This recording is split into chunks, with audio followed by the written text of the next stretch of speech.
Black buster minimum 1500 నుంచి 2000 కోట్లు కొడుతుంది ఈజీగా. వేరే ట్రాక్లో తీసుకెళ్ళిండు అన్న మూవీ అయితే మొత్తానికి మామూలుగా కాదు. ఇక్కడ ఇప్పుడు వచ్చే జనరేషన్ మూవీ కన్నా ఇప్పుడు ఈ సినిమా అయితే వేరే ట్రాన్స్ అంతే. ఇక మనం ఒక ట్రాన్స్లో వెళ్ళిపోతున్నాం. మూవీ చూస్తున్నంతసేపు మనం మూవీ చూస్తున్నామా అది కాదు, ఓన్లీ ఒక ట్రాన్స్లో వెళ్ళిపోతూ ఉంటాం. ప్రభాస్ గారికి అలా చూస్తూ ఉంటాం. పెద్ద పెద్ద హైప్ తోటి ఉన్నది మూవీ, చాలా బాగుందన్న.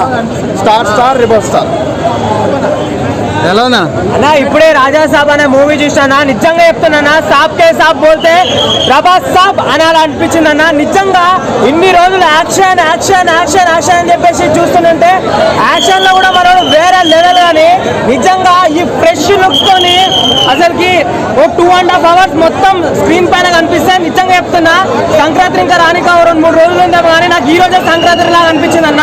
అంత బాగుంది అసలుకి. ఆ మారుతి గారికి అయితే నిజంగా నీకు దండం పెట్టాలి. నువ్వు మింట అడ్రస్ ఇచ్చినప్పుడు నాకు తెలిసిపోయింది నిజంగా సినిమాలో ఆ డెడికేషన్ అయినా సరే ఏదైనా సరే Maruthi sir really hats off. ఇంకా హీరోయిన్ వాళ్ళ గురించి వస్తే ఆ నిధి అగ్రవాల్ అయినా సరే నిజంగా ఒక స్క్రీన్ కి అందం తీసుకొని వచ్చింది. ఇట్లాంటి మ్యూజిక్ తమన్ గారు అయితే నేను బాలకృష్ణ గారికి వేస్తారని చెప్పేసి అని ఇట్లా అనుకున్నా, కానీ తమన్ గారు అయితే వేరే లెవెల్ ఇచ్చిండు.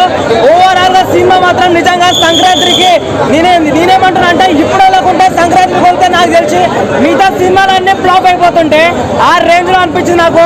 నిజంగా ప్రభాస్ గారిని అయితే ఎవరెవరు చూడాలి అనుకుంటుర్రో నిజంగా అట్లాంటి డెడికేషన్ ఉన్న వాళ్ళు ఎవరైనా వస్తే నిజంగా సినిమా చూడాలి.